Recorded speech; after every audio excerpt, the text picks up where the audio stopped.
Courage courage தான் எல்லாத்துக்குமே ஒரு பேஸ்.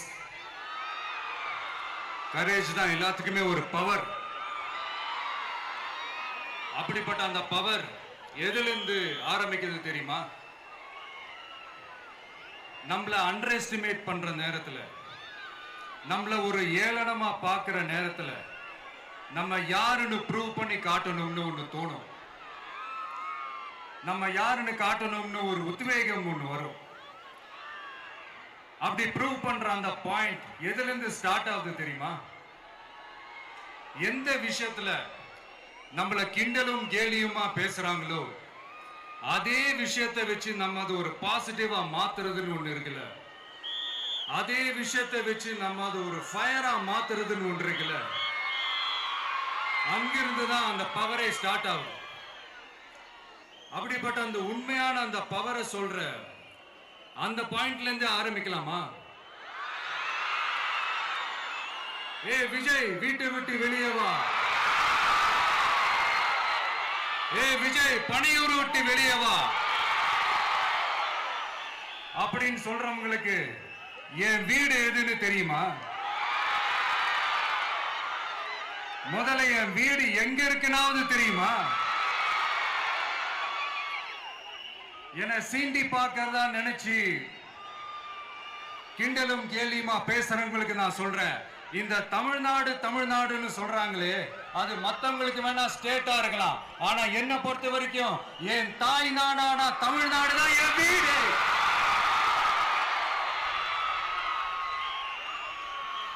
என் வீட்டுல மொத்தம் எத்தனை பேர் இருக்காங்க தெரியுமா? 8 கோடி பேர் இருக்காங்க.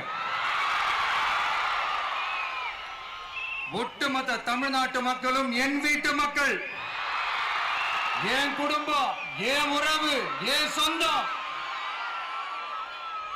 எனக்கு எல்லாமும் கொடுத்த இந்த 8 கோடி சொந்தங்களுக்கு இனிமே எல்லாமுமா கூட நிக்க போறது இந்த விஜய் மட்டும்தான். தமிழ்நாட்டோட முதல் படை வீரனா, தமிழ்நாட்டோட முதல் பாதுகாவலனா அவங்க கூடவே நிக்கணும்ன்றதுதான் என்னுடைய குறிக்கோள். இன்னைக்கு இந்த விஜய், உங்க விஜய் உங்ககிட்ட ஓட்டு கேட்டு மட்டுமே வரல, உங்ககிட்ட நீதி கேட்டும் வந்திருக்கிற. ஆக்சுவலா உங்களுக்காக நீதி கேட்கறதுக்காக தான் நான் அரசியலுக்கே வந்தேன். ஆனா இன்னைக்கு நான் உங்ககிட்ட நீதி கேட்கறதுக்காக வந்திருக்கிறேன். இந்த விஜய் என்னங்க தப்பு பண்ணா? தன்னை நேசிச்ச தன்னுடைய மக்களுக்காக அரசியலுக்கு வந்தா அது ஒரு தப்பா?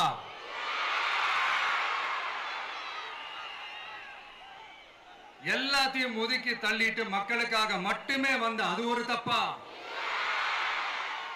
இந்த மத்த கட்சிகளுக்கெல்லாம் மாநாடு நடத்துறதுக்கோ பொதுக்கூட்டம் நடத்துறதுக்கோ இல்ல ஹால் ஃபங்க்ஷன்ஸ் நடத்துறதுக்கோ பர்மிஷன் கொடுப்பாங்க, இடம் கொடுப்பாங்க.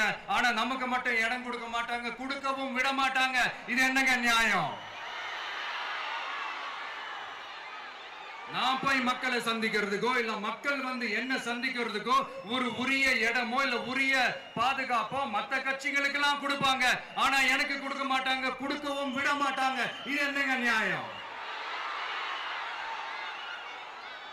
இந்த SOPs சொல்லுவாங்க, அதனுடைய ஃபுல் ஃபார்ம் வந்து ஸ்டாண்டர்ட் ஆபரேட்டிங் ப்ரொசீஜர். ஆனா எனக்கு மட்டும் அது ஸ்டாலின் சார் ஆபரேட்டிங் ப்ரொசீஜர். இது என்னங்க நியாயம்? இந்த விஜய் உண்மையானவன்றது உங்க எல்லாருக்குமே தெரியும். நமக்கு எதிராக சதி செய்யறது யாரு, நமக்கு எதிராக சூழ்ச்சி செய்யறது யாரு, நமக்கு எதிராக பழி போடுறது யாரு, யாரெல்லாம் ஒன்னா சேர்ந்து இதெல்லாம் செய்யறாங்கன்றது உங்க எல்லாருக்குமே நல்லா தெரியும். அதனால என்னோட சொந்தங்களாகிய உங்ககிட்ட வந்து நான் நீதி கேட்காம வேற யாருக்கிட்ட தான் போய் கேட்பேன்?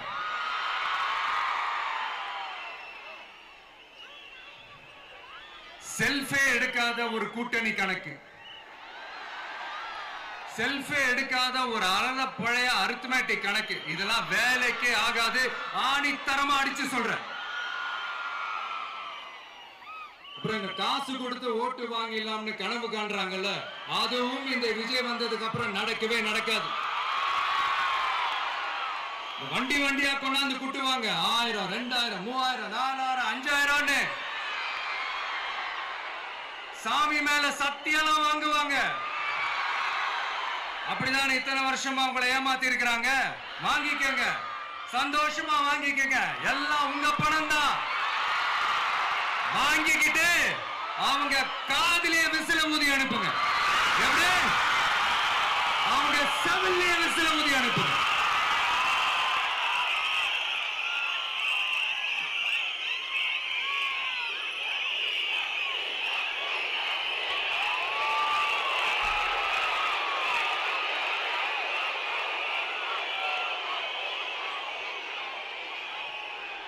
அடுத்து நம்மளுடைய ஜென்சி அடுத்த இளம் தலைமுறையினருக்கும் நான் சொல்லணும்னு நினைக்கிறேன். இந்த பணத்தை கொடுத்து ஏமாத்தி ஓட்டு வாங்குற அந்த கலாச்சாரம் ஒழியணும்.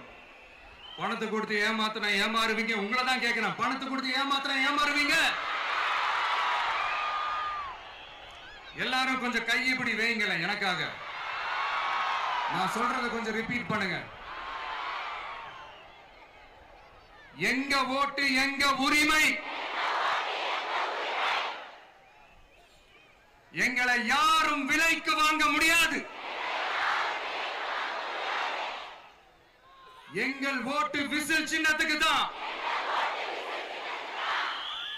வேற யாரையும் நம்பி ஏமாற மாட்டோம். தேங்க்யூ. கேட்டுச்சா சார்? இனிமே நீங்க கொள்ளையடிச்சு வச்சிருக்கிற பணம் எல்லாம் வேஸ்டா போகுது. குப்பையில தான் தூக்கி போடணும். உங்களுடைய இந்த ஊழல் ஆட்சியும் மக்கள் குப்பையில தான் தூக்கி போட போறாங்க.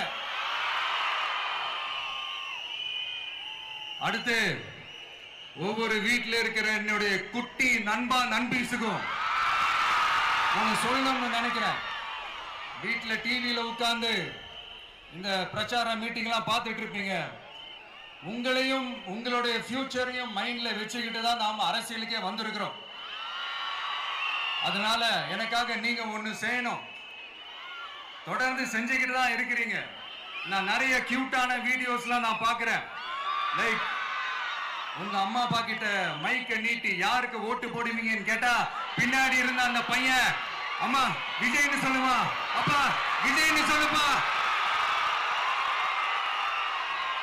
அப்படின்னு நிறைய அந்த கியூட்டான வீடியோஸ்லாம் பார்க்கிறேன். அதை தொடர்ந்து தயவு செஞ்சு அதை தொடர்ந்து கண்டினியூ பண்ணுங்க.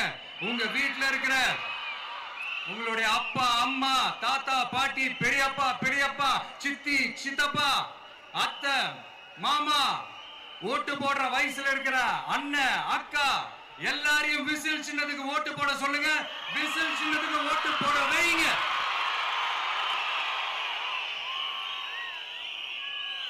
இந்த தேர்தல் நெருங்கிற இந்த நேரத்தில் பொலிட்டிக்கலா ஸ்பீக்கிங் டு த பாயிண்ட் ஒரே ஒரு விஷயம் நான் சொல்லணும்.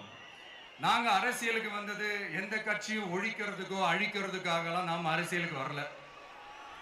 யார் மேலேயும் தனிப்பட்ட ஒரு வன்மமோ இல்ல தனிப்பட்ட கோபமோ அப்படிலாம் யார் மேலேயும் கிடையாது. இந்த மத்தவங்க மாதிரி இந்த வெறுப்பு அரசியல் பண்றதுக்காகலாம் நாம அரசியலுக்கு வரல. அரசியல் ரீதியா நம்மளுடைய எதிரிகள் யாருன்னு டிக்ளேர் பண்ணிட்டு தேர்தலில் நின்று ஜெயிச்சு மக்களுக்காக எங்களுடைய நன்றி கடனை செலுத்துறதுக்காக தான் நாம அரசியலுக்கே வந்திருக்கோம். Just want to make this clear. அவங்கள கேள்வி கேட்கறதுக்கு முன்னாடி அவங்களோட இயலாமையை மறைக்கிறதுக்காக இந்த ஏ டீம் பி டீம் இதெல்லாம் கூட சேர்த்துக்கிட்டு ஒரே விஷயத்த சொல்லி அழுவுறாங்கல்ல. என்னன்னு சொல்லி அழுவுறாங்க? அனுபவம் இல்லாதவங்களால எப்படி ஆட்சி அதிகாரத்தை செய்ய முடியும் அப்படின்னு ஒரே விஷயத்த சொல்லி அழுவுறாங்கல்ல.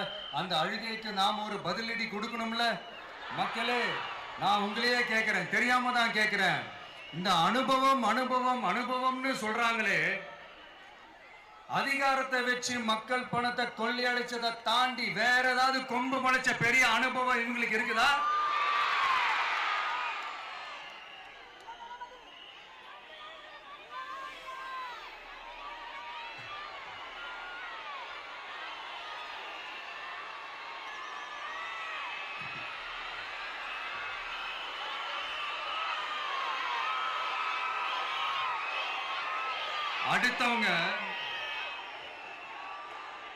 அடுத்தவங்க ஆரம்பிச்ச அரசியல் கட்சியில, அடுத்தவங்களுடைய அட்ரஸ்ல அரசியல்வாதிகளா இருந்துட்டு இருக்கிற இவங்க எல்லாருக்கும் ஒரு சவால்.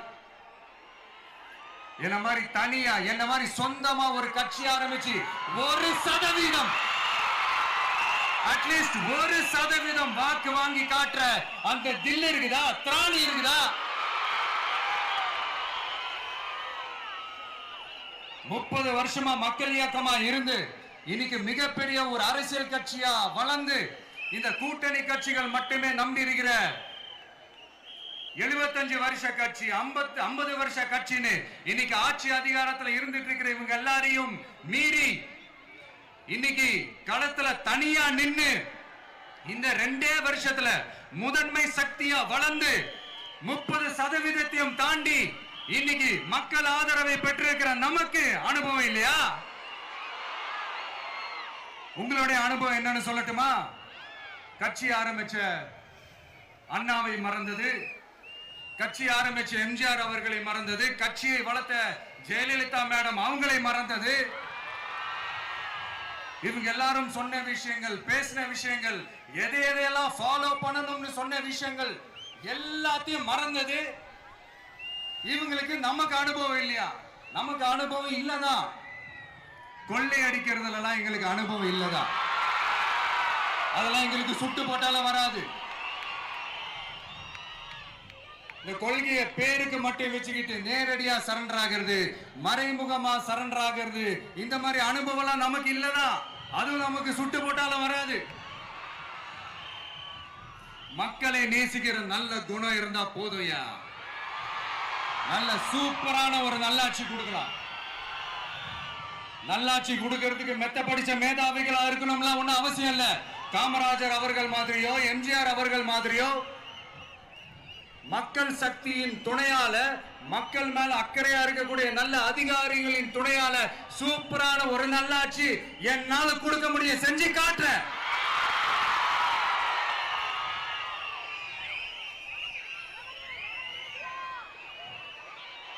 நாலரை வருஷம் ஆச்சு, 4.25 வருஷத்துக்கு மேல ஆகுது. இப்போ ஒவ்வொரு வீட்டு கதவையா தட்டி உங்கள் கனவுகளை சொல்லுங்கள், உங்கள் கனவுகளை சொல்லுங்கள், நாங்கள் அதை நிறைவேற்றி காட்டுறோம். இல்ல, ஸ்டாலின் சாருக்கு மக்கள் சார்பா ஒரு கேள்வி. மக்களுடைய கனவு என்னன்னு உங்களுக்கு தெரியுமா சார்? அது சரி, அவங்க என்ன நினைக்கிறாங்கன்னு உங்களுக்கு தெரியாது, அதுக்கப்புறம் எப்படி அவங்க கனவுகளை பத்தி உங்களுக்கு தெரியும். மக்களோட கனவு என்னன்னு நான் சொல்லட்டுமா சார்? 2019, 2021, 2024 இந்த 3 தேர்தலையும் மக்கள் உங்களுக்கு வாக்களிச்சதுக்கு காரணம் நீங்க மக்களுக்கு ஏதாவது நல்லது செய்வீங்கன்னு நம்பிதான். ஆனா நீங்க மக்களுக்கு கொடுத்த பரிசு மக்களுக்கு பாதுகாப்பே இல்லாத மக்கள் விரோத ஆட்சி. அந்த மக்கள் விரோத ஆட்சியை அகற்றிட்டு அந்த இடத்தில் தமிழக வெற்றி கழகத்தை ஆட்சி பீடத்தில் அமைக்கணும் அப்படின்றதுதான் மக்களுடைய ஒரே கனவு. இந்த மக்கள் விரோத திமுக அரசை நிலைக்க கூடாது அப்படின்றதுதான் மக்களுடைய ஒரே கனவு. 100% தூய சக்தி டிவிக்கு ஆட்சி அமைக்கும். அதுல உங்களுடைய கனவுகள், உங்களுடைய ட்ரீம்ஸ் எல்லாமே ஃபுல்ஃபில் ஆகும், நிஜமாகும்.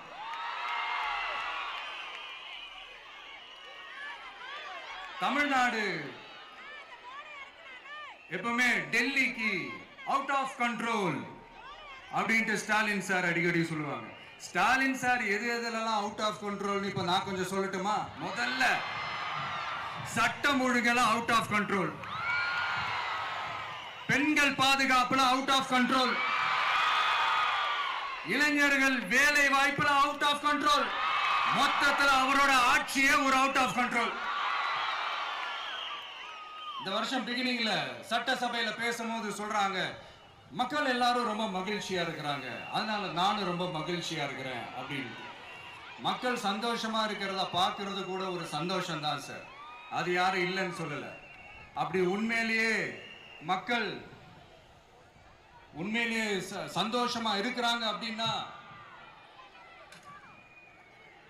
ஏன் சார் விவசாயிகள் போராட்டம் நடக்குது? ஏன் சார் மீனவர்கள் போராட்டம் நடக்குது? ஏன் தொழிலாளர்கள் போராட்டம் நடக்குது? தூய்மை பணியாளர்கள் போராட்டம் ஏன் நடக்குது?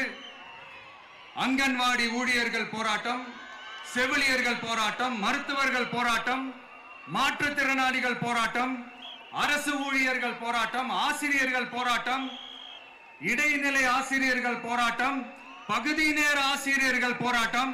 இதெல்லாம் உங்க ஆட்சியில மக்கள் மகிழ்ச்சியா இருக்காங்கன்றதுக்காக நடக்கிற போராட்டமா சார்? எனக்கு தெரிஞ்சு மக்கள் சந்தோஷமா இருக்கிறாங்கன்னா பொங்கல் வச்சு கொண்டாடுவாங்கன்னு கேள்விப்பட்டிருக்கிறேன். உங்க ஆட்சியில தான் போராட்டம் நடத்தி அவங்களுடைய மகிழ்ச்சியை வெளிப்படுத்துறாங்கன்னு நினைக்கிறேன்.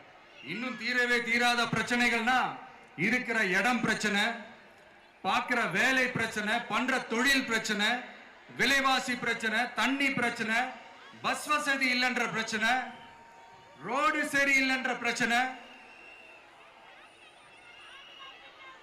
ஆஸ்பத்திரி சரியா இல்லைன்ற பிரச்சனை.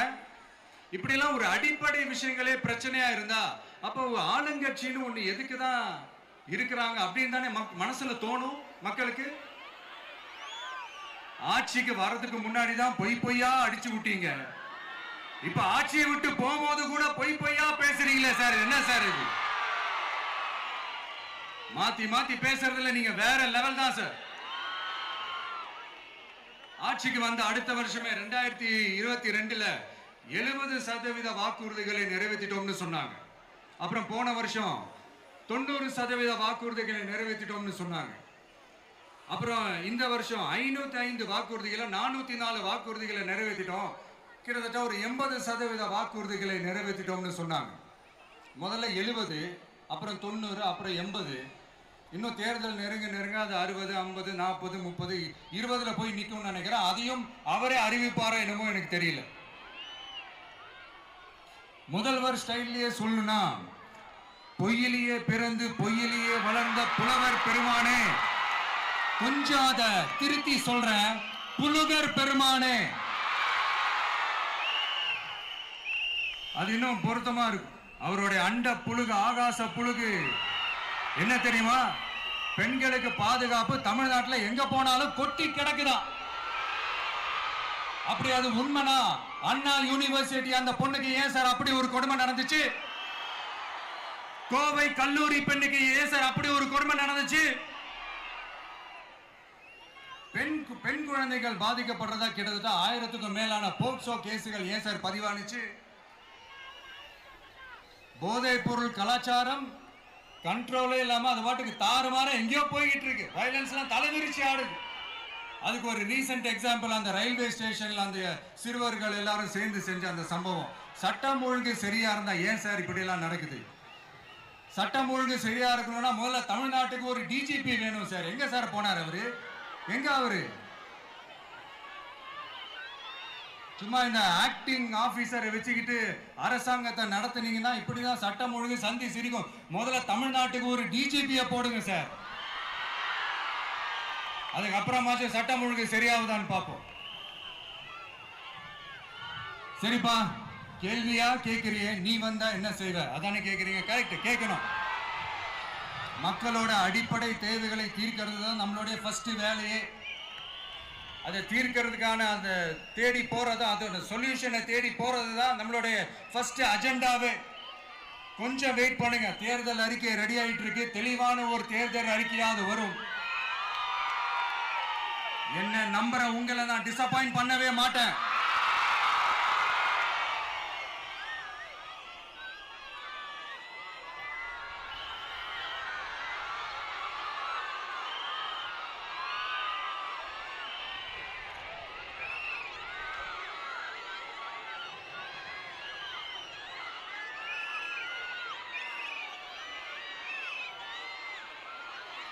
இந்த சும்மா ஆட்சிக்கு வரணும்ன்றதுக்காக இந்த நடைமுறைக்கு சாத்தியமே இல்லாத இந்த மாதிரி விஷயங்கள் எல்லாம், வாக்குறுதிகளை நான் என்னைக்குமே கொடுக்கவே மாட்டேன். அதே மாதிரி ஆட்சிக்கு வந்ததுக்கு அப்புறம் கூட அவங்க அது தரல, இவங்க இது தரல அப்படின்லாம் பம்மிக்கிட்டு இல்லாம உங்களுக்காக எந்த எக்ஸ்ட்ரீமுக்கும் போய் நான் போராடவும் தயாரா இருக்கிறேன். அதனால நான் மறுபடியும் இதை நான் ரிப்பீட் பண்றேன். இவ்வளவு நாள் இதை நான் மட்டும் தான் சொல்லிக்கிட்டு இருந்தேன். இப்ப களமே சொல்லுது, ரெண்டே ரெண்டு பேருக்கு நடுவுல தான் போட்டியே. ஒண்ணு இன்னொன்னு, ஒண்ணு தூய சக்தி டிவிக்கு, இன்னொன்னு தீய சக்தி டிஎம்கே.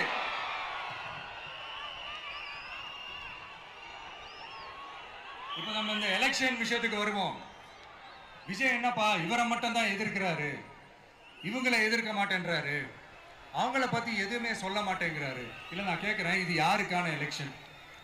தமிழ்நாடு சட்டசபைக்கான ஒரு தேர்தல். இப்ப இங்க யார் ஆட்சியில் இருக்கிறா? யாரு பொய்யா வாக்குறுதிகளை கொடுத்து மக்களை ஏமாத்துறது?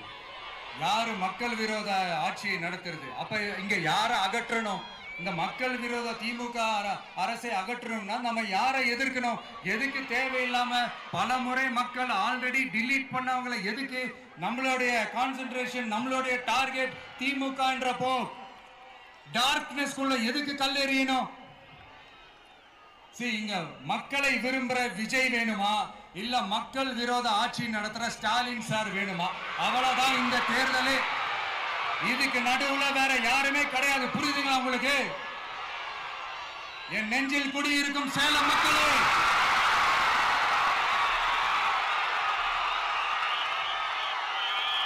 One last simple question. Vijay நம்புறீங்களா, ஸ்டாலின் சாரை நம்புறீங்களா? அவ்வளவுதான், முடிஞ்சு போச்சு. கதம் கதம்.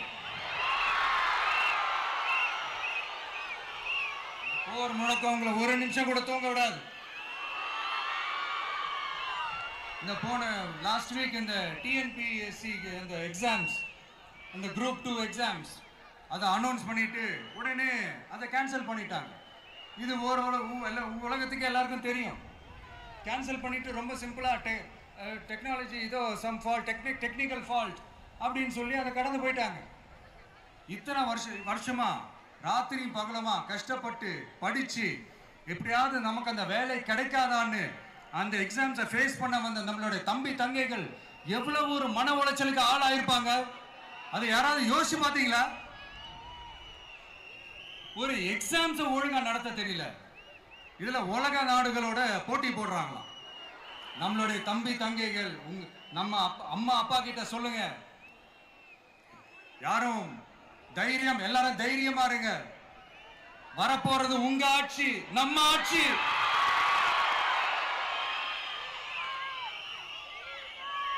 அதனால இந்த மாதிரிலாம் எதுவும் நடக்காம சமூக நீதிக்கான ஒரு நல்ல ஆட்சியை அமைப்போம். இளைஞர்களின் வேலை வாய்ப்புகளை மனசுல வச்சுக்கிட்டு டிரான்ஸ்பரண்டா அதுக்கான ஒரு தீர்வை காணுவோம். நான் விக்கிரவாண்டி மாநாட்டில் பேசும்போது ஒரு பொலிட்டிக்கல் பாம் ஒன்னு சொன்ன ஞாபகம் இருக்கா? ஆட்சியிலையும் பங்கு, அதிகாரத்திலையும் பங்குன்னு ஒன்னு சொன்னேன். இப்போ அந்த பொலிட்டிக்கல் பாம் எல்லா கூட்டணியிலையும் வெடிச்சுக்கிட்டு இருக்கு, தாறுமாற வெடிச்சுக்கிட்டு இருக்கு. ஸ்டாலின் சார்லாம் பதறாரு. ஆட்சி அதிகாரத்துல பங்கெல்லாம் தமிழ்நாட்டில் ஒத்து வராது அப்படின்னு சொல்றாரு. அவங்கள பொறுத்த வரைக்கும் ஜெயிக்கிறதுக்காக மட்டும்தான் கூட்டணி, மற்ற எல்லாத்துக்குமே அவங்க தனி அணி, அவங்க மட்டுமே ஒரே அணி. வெல்வோம் ஒன்றாக, ஆனா வரும் வெல்த் எல்லாம் பார்ப்போம் தனியாக. அந்த வெல்வோம் ஒன்றாக என்றது இதுதான் அந்த சீக்கிரட்டே. புரிய வேண்டியவங்களுக்கு நல்லா புரியும் நினைக்கிறேன். உங்களோட நான் இருக்கேன், நம்மளோட நம்ம மக்கள் இருக்காங்க. இதுக்கு மேல என்ன வேணும்? கான்பிடென்டா இருங்க, நல்லதே நடக்கும், வெற்றி நிச்சயம். மீண்டும் சந்திக்கும் வரை நன்றி, வணக்கம்.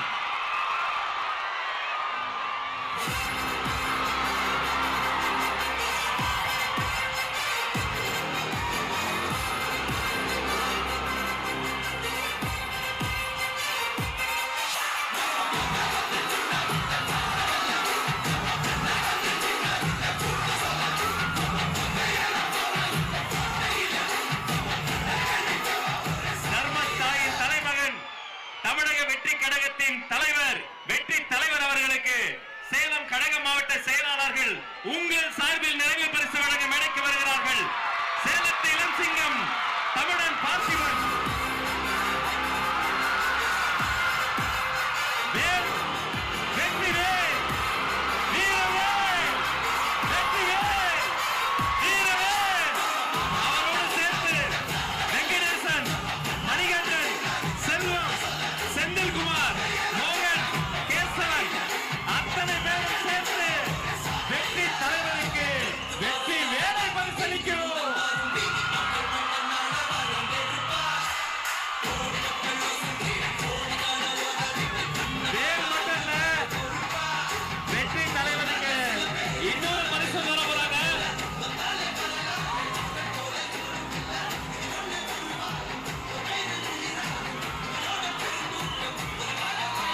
தமிழ்நாட்டு மக்களையும் என் கழக தலைவரையும் காப்பாற்றுவதற்காக இந்த வீரமே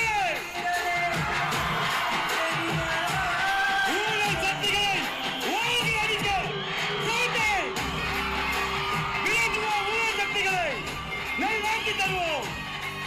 நன்றி. கழக மாவட்ட செயலாளர்களுக்கு நன்றி.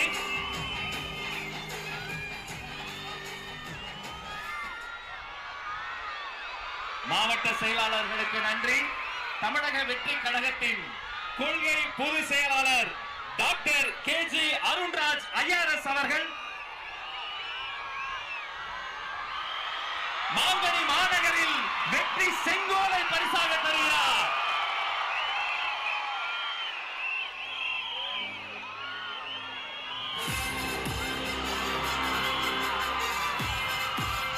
அந்த வெள்ளி செங்கோலோடு சேர்த்து மக்களின் சார்பில் மாங்கனி மாநகரில் மாவட்ட கழக செயலாளர் மக்கள் சார்பில் பொன்னிற செங்கோலையும் தருகிறார்.